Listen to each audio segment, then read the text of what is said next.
guys. I'm exhausted today. I need to do Luke's stuff. We are almost at our watch hours on social media, on YouTube, and so I'm just gonna push out this content right now because y'all have no idea how big of a financial change this could be for our life. So please like, subscribe, follow, and help us get out of this medical debt. Yes, Bubba. I'm gonna see. You wanna see? Yeah. Good morning. We gotta make brother's food. Mama. So come with me to make Luke's food. You want little Einstein's toy? I know. Those are like $200 on eBay. But coffee first. I think I have a pot in here already.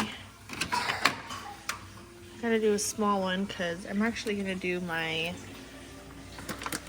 mushroom coffee today. Y'all ever had this? It's so good.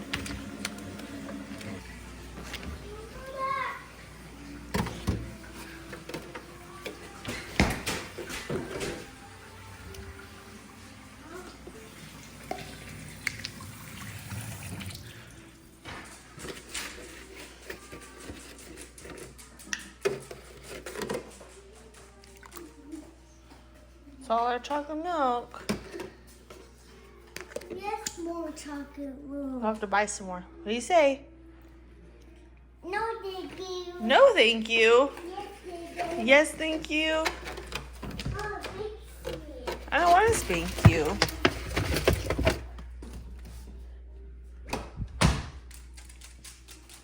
Okay, what do I do in coffee?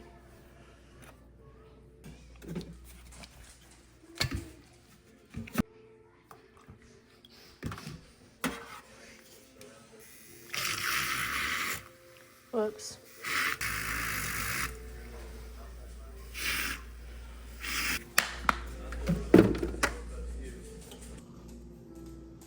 Glorify Jesus here, Lord.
Right, holy, you are lifted high above all thrones and powers. This is so good. I have to share it with y'all. Where do I put you? I'm gonna come sneak away with all my chins. The babies are okay. I hope the sound machine doesn't bug y'all. It's just bird noise. So I'm reading in the book of Job. These are just like footnotes, but it sums up so much of life and suffering, and it's so good, and I just have to. So the purpose of this book, the purpose of Job, the faith and perseverance of this extraordinary man were tested by Satan, but in the end, Job was victorious and his faith was rewarded. The author affirmed that God never abandons the one in the midst of suffering, and all suffering is not necessarily due to the personal sin of the one suffering. Also, suffering does not necessarily detach the one suffering from God. The book describes the kind of faith required of God and how faith works itself out in the midst of the fire, in the midst of suffering, how we always talk about, in the midst of trials and tribulations, in the midst of the valley. God is walking with us through the valley, through the storm. Okay, he may have not saved us from the storm, but he is holding our hand, walking with us through the storm. I'm not preaching it today, but hold on, I'm not preaching. I'm not a preacher. I'm not talking about that today. Better prophesy, maybe I will become a preacher. ADHD all over the place today. The book describes the kind of faith required of God and how that faith works itself out in the midst of the fires of suffering. Perhaps this was the author's way of vindicating God against the popular notions that have persisted from then until now. Suffering teaches us about our own insufficiency and leads us to greater faith in God. God requires of his saints a faith that perseveres patiently under adversity. So I always talk about to our special needs community because I'm a special needs mom and that's a lot where my heart is, but to anybody in general, if you are undergoing this suffering in the midst of trials, in the midst of tribulations, in the midst of under adversity, God is wanting to see where your heart is in that. Are you stewarding his goodness regardless of the circumstances? Let me go on with what the rest of it says. Although the book of Job seems to be about a righteous man who endures incredible suffering, it focuses more on God's wisdom and sovereignty. The grand themes of God's wisdom and justice overshadow the suffering and faith of Job. Deep questions that gnaw at the heart are raised. Why do the righteous suffer? Why would God allow such suffering? Which I know we talk about all the time. Everybody questions that in our day-to-day living. Well, if God is so good, why would he allow sickness? If God was so good, why doesn't your son get up and walk? If God was so good, why is there cancer? All that, I get it. Trust me, my heart's there. I understand. Why would God allow suffering? Why should a man believe in God? Why believe in God without visible benefit? The answers emphasize the limitations of human wisdom as contrasted with the vast wisdom of God. So just because our human brains can't understand what God's ultimate plan and purpose is, which he will reveal to you at some point in life in his time, but also God stands outside of time. So just because you think it should be on your timeline and it's not happening in a timely manner that you think it should, doesn't mean that God is keeping something from you. He might be protecting you from something in this time, in this season, but because he stands outside of time, I'm going too deep into it. Let me come back. In Job is a rare glimpse behind the scene where God's control and limiting of Satan are evident. Job is singled out by God to be a tested man of faith. I'm so honored. I feel like Job. I feel like I am being tested in my faith right now. Do y'all ever feel that way? Being tested in the midst of your struggles and in your temptations and in your suffering and in the fear and in your doubts, anxiety, and worry? God is just showing us that he's never left us. As Satan accuses God of bribing his servant to believe in him, Job 1:9-10, Job emerges without sin, even in the face of crushing disaster and undeserved suffering, Job 1:22. In the first 13 chapters of Job, this is going to be a long series if I really do this. It's okay. It's good, right? This is good. The question demands an explanation and a justification. But even if Job could have comprehended God's answers, because again, going back to human wisdom and human understanding, Job wasn't understanding, God, why are you allowing this? God, why are you not stopping Satan? Why are you allowing all of this stuff to happen? Why have you volunteered me as a sacrifice? And he hasn't revealed himself to Job in the way that Job thought that he should have in these moments, in the suffering, yet. But even if Job could have comprehended God's answers, he would have known only the mere edges of his ways. Job 16:14. So even if Job could just a speck, a mustard seed, hi Lolo, understand what God was trying to show Job in the midst of the trials and tribulations. What's wrong? You want to sit here and read the Bible with me? No, I tummy You hurt. want me to pray over it? No. No? Do you need to go poop? What's the matter? Want me to hold you? What happened? Excuse me. You need to cut your toenails. No, I don't know what she did. Are you okay? you hurt me, Jack. She scratched you? No. You want me to scratch you? Here, go shut the door real fast. I'm gonna finish this summary of Job. You're gonna shut the door and stay. Come sit with Mama. Come on. My head hurts Here, here. let me finish reading this. Are you gonna sit with me or are you gonna go? I love you. To Uncle's house. What? I thought I snuck away. I guess not.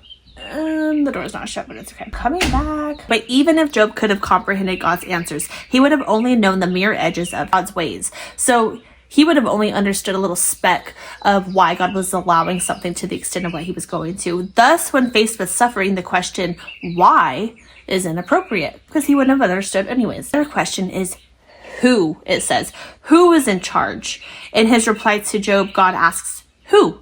At least 20 times. Who? Job 38-41. When who is God, then the gnawing why is moderated. The believer can then be like a weaned child with his mother, a child who has learned to wait. Oh, this is so good. To wait for and trust in his mother to give him what he needs at the right time.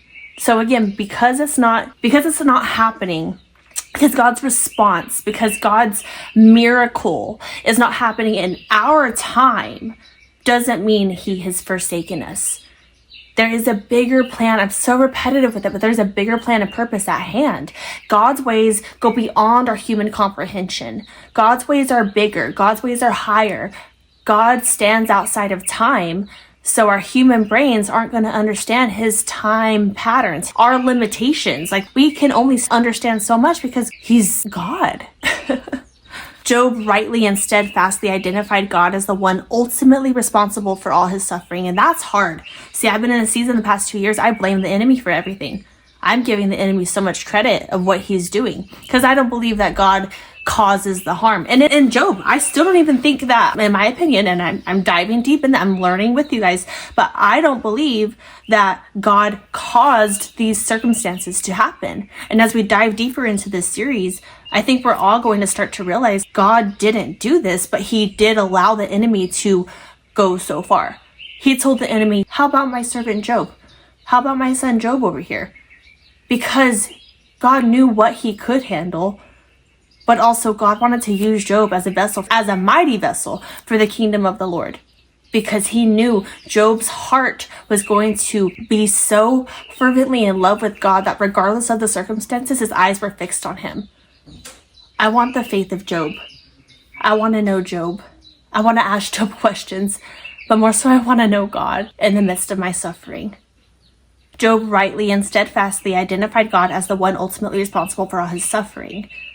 He didn't even give the enemy credit. Job rightly and steadfastly identified God as the one ultimately responsible for all his suffering. He never once blamed Satan. We need to quit giving Satan so much credit for the bad that also happens in the world. Is the majority of it his fault? Probably. I mean, we live in a fallen and broken world, but we also live in a sin-filled world right now until the Lord's return. But sometimes God does allow Satan to only go so far.